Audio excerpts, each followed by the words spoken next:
Nah, itu tadi setelah kita berhasil mengevaluasi fleksibilitas diafragma kita, dan alhamdulillah ternyata memang tidak berubah dari asumsi awal, yaitu di diafragma yang semi rigid gitu ya.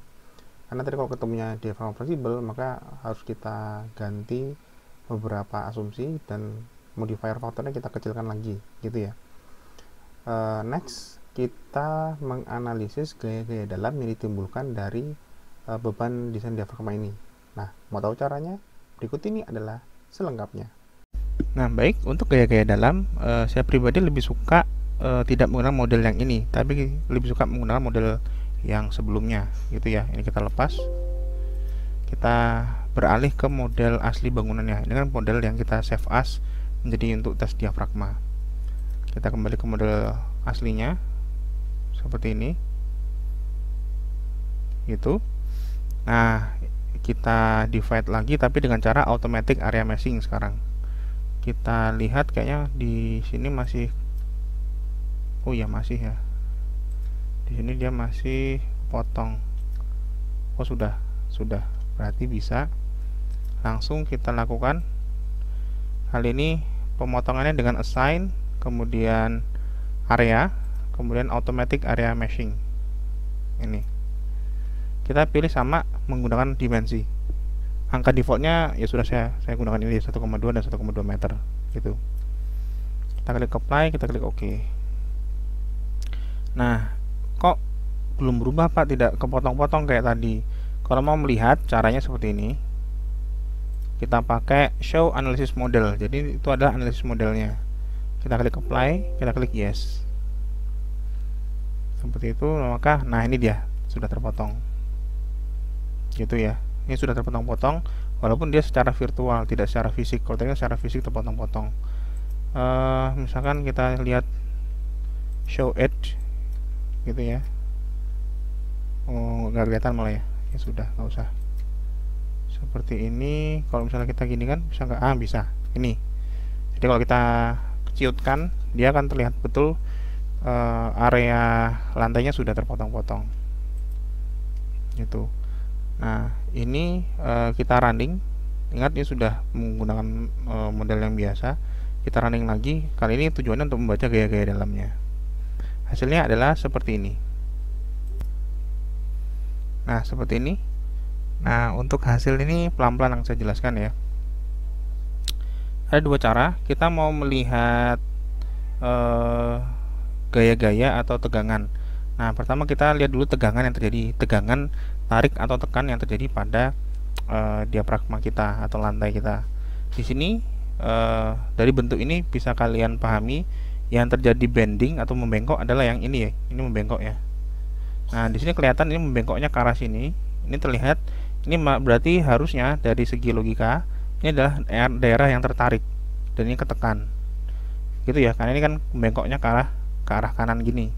Berarti yang atas ini tarik, yang bawah tekan. Nah, tarik dan tekannya itu, gaya tarik dan tekan itu bekerja pada arah sumbu X global sini. Itu. Berarti nanti yang kita cari adalah tegangan arah 1 karena X-nya adalah 1 gitu ya. Coba kita lihat di sini di shell stress gitu. S-nya ada S11, S22. Ini S itu stressnya. Nah, kita lihat S11 untuk yang ini ya. Untuk kondisi beban diafragma arah Y, hati-hati, diafragma arah Y. Kita klik OK. Nah, di sini oh iya, kalau mau biar lebih kelihatan lagi, pakai show deform shape.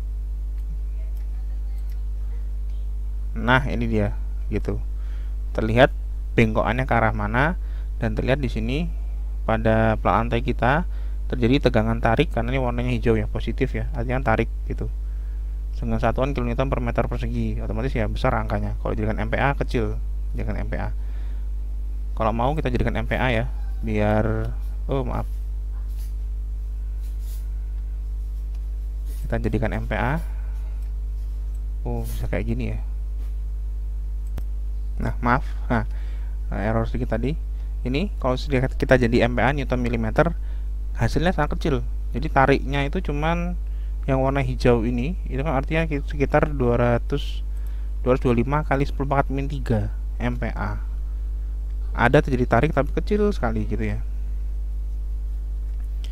Tegangan tariknya kecil, sedangkan tegangan tekannya di sini yang warna oranye paling oranye itu sampai minus 225 juga, 225 kali 10-3 MPa gitu.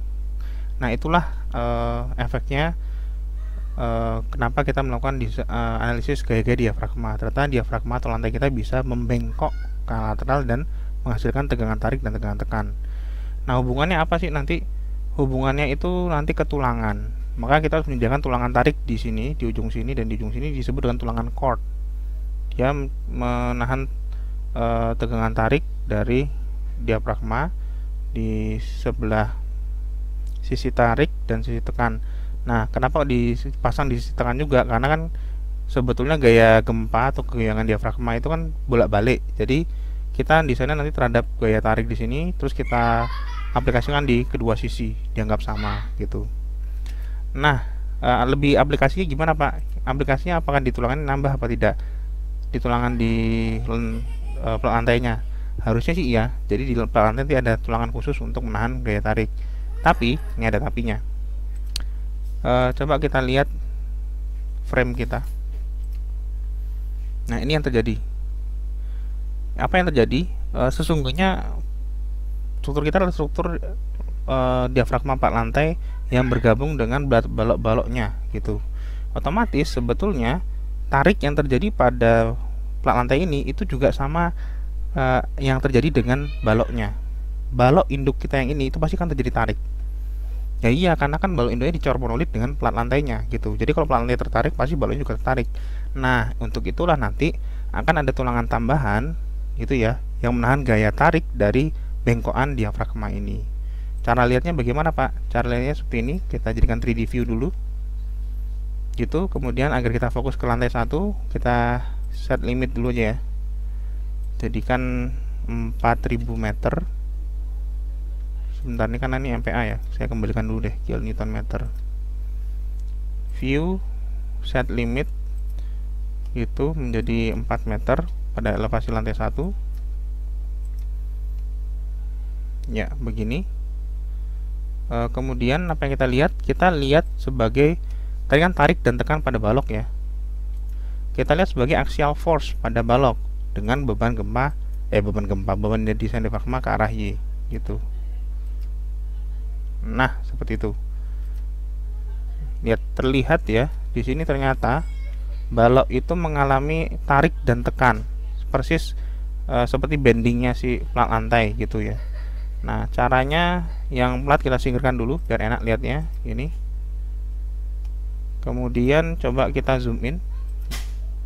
Nah, seperti ini. Tuh, jelas kan? Dan ini tidak pernah terdeteksi sebelumnya jika kita tidak melakukan analisis gaya diafragma. Kita tidak pernah tahu ternyata balok induk itu selain menahan bending moment ke arah gravitasi, dia juga menahan tarik dan tekan akibat goyangan dari diafragma. Gitu. Nah, sehingga di sini nanti konsekuensinya apa? Konsekuensinya akan ada tulangan tambahan. Gitu, ada tulangan tambahan yang bisa kita taruh di bagian pinggang, bagian samping, bagian tengah penampang dari balok induk. Jangan ditaruh di sisi atas atau di bawah. Menurut saya sih gitu. Karena kalau sisi atas bawah itu kan nanti sangat berpengaruh ke momen capacity ya. Karena kita nanti akan merancang SRPMK, nanti akan mengacaukan perhitungan tulangan negatif dan positif kita. Maka gaya-gaya yang warna biru ini yang gaya biru tarik, yang warna merah itu tekan, itu nanti ditahan oleh tulangan di samping, di pinggang, di tengah-tengah penampang balok induk gitu. Gitu ya, itulah manfaat dari analisis diafragma untuk memperoleh ini. Seperti itu. Ini yang untuk beban diafragma desain ke arah Y. Bagaimana yang ke arah X? Sama, berikut ini adalah penjelasannya. Baik, untuk yang arah X coba kita lihat ya tegangannya dulu. Kalau arah X kita lihat deformasinya seperti apa. Sebentar, saya juga lupa. Kita lihat deformasinya dulu aja deh. Ke arah X. Nah, ini. Maka concern kita yang bagian ini. Yang ini terjadi bengkokan ini. terlihat di sini kan sisi tekan ya, karena bengkoknya ke arah kiri kan. Berarti sisi tekan di sini, sisi tarik yang di sini gitu. Tekan dan tarik itu gayanya bekerja ke arah sumbu Y. Tekan ke arah Y dan tarik ke arah Y juga. Artinya nanti kita akan melihat tegangan pada plat lantai pada ini S22 karena 2 itu adalah sumbu Y. Jadi kan sumbu lokal X, Y, Z itu X itu 1, Y itu 2, Z itu 3. Hati-hati, sekarang kita ganti untuk beban diafragma arah X gitu. Nah, seperti ini. Terlihat sedikit bengkok seperti ini, sama seperti yang saya bilang, di sisi ini terjadi tarik kan? Betul. Konsisten dengan bentuk displacementnya. Maaf. Jadi jadi tarik, dari sini jadi tekan gitu. Nah, sama dengan tadi yang ke arah X, langsung kita lihat pengaruhnya kemana. Pengaruhnya adalah jika terjadi ada tegangan tarik pada plat, maka otomatis balok yang dicor monolit dengan dia juga ketarik. Ini ada balok di sini, itu juga ketarik karena dia dicor monolit dengan platnya seperti itu. Kita lihat secara 3 dimensi tadi, gitu ya. Kita ini kan, kemudian kita lihat secara frame ketarik, berarti dia axial force untuk beban yang ke arah X seperti ini. Kita klik OK. Nah, itu dia. Mulai terlihat ada gaya tarik di sini tuh. Dan kalau mau lebih jelas, kita hilangkan dulu areanya, kita not in view, kita klik apply, kita klik OK. Nah, seperti ini terlihat ada gaya tarik yang ditimbulkan oleh balok induk. Nah, ini dia, ini gaya tarik walaupun lebih kecil ya, karena mungkin karena tadi bengkoknya tidak sebesar yang ke arah X gitu. Di sini gaya tarik balok, dan sini gaya tekan balok gitu. Sehingga nanti pada balok induk yang tepi ini harus diberi tulangan tambahan di sisi tengah balok untuk menahan gaya tarik akibat goyangan diafragma ini gitu. Nah, tentu saja nanti disamakan ya. Jadi walaupun yang sini yang tekan kan harusnya tidak perlu tulangan, tapi karena goyangan diafragma itu bersifat bolak-balik, sebetulnya kan ini kan static equivalent. Kita sifatnya bolak-balik, maka ketemu tulangan di sini tariknya berapa, itu diaplikasikan sama persis dengan yang sebelah sini. Misalnya di sini ketemunya 2D16, maka di sini juga dikasih 2D16. Jadi dianggap sama gaya tarik pada balok yang di ujung sini dan di ujung satunya lagi. Seperti itu.